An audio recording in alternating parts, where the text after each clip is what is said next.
The village of Osterville includes 5 miles of coastline along Nantucket Sound. But what makes this area truly unique? We're headed north up into North Bay. On our left here is the island of Oyster Harbors. You can spend all day on the water without ever leaving its 3 bays. Some places, you go out on the coast and there's really no place to go necessarily. So I think that's one of the nice features of the south side of the Cape. It's certainly perceived as an affluent community, but at the same time there's a bunch of families, a bunch of year-round residents who choose to make a living in this community. There is so much more to this village, built on hard work and craftsmanship, right here on these very docks. So this is your favorite spot? It's one of them, yeah. It's historic.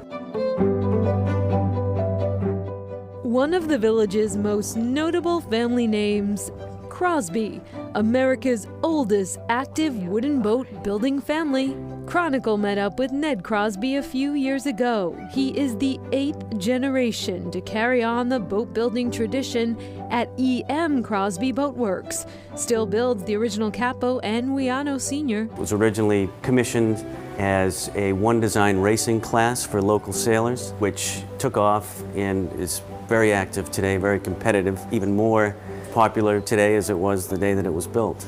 Thanks to one of the most famous Wianos ever built here, the Victoria. When those iconic Kennedy family photos made their way around the world, so did the Wiano, and with it, the Crosby name.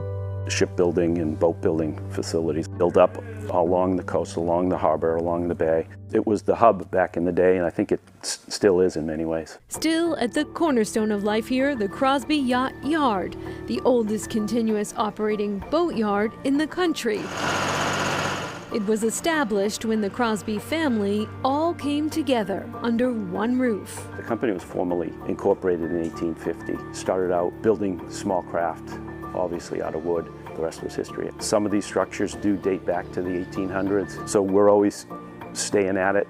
Still in use, some of the infrastructure that engineered the shop's longevity. So this is a marine railway, and this has been here since probably the beginning of the company. Where we're standing, hundreds of boats have been built. The past has never really been set adrift here. A lot of great history in these drawers. Some of them are on linen paper, actually. They're so old, they go back to the 1800s.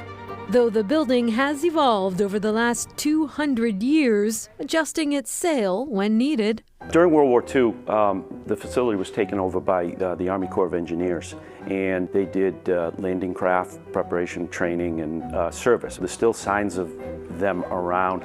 The space is now home to expanded operations, including storage, sales, dockage. But what remains at the heart of it, through its many turns and pathways, service of and to the boat. Little Toot had some tough times. She was in Florida in the big West Coast hurricane. She was pushed 2 miles inland, had a lot of holes in it. The owner called and said, "We need you guys to fix her up." And for those who like a bit more speed, a touch of Maine on these Cape Cod docks, it's also the largest dealer of another popular New England marine name, the Southport. Well, when you're out in the water, at least you have a pretty tough office space, huh? Well, I wish we did this every day. I wish we did too. Yeah. So pretty. And Greg Egan tells us that he has acquired the yacht yard through a family trust.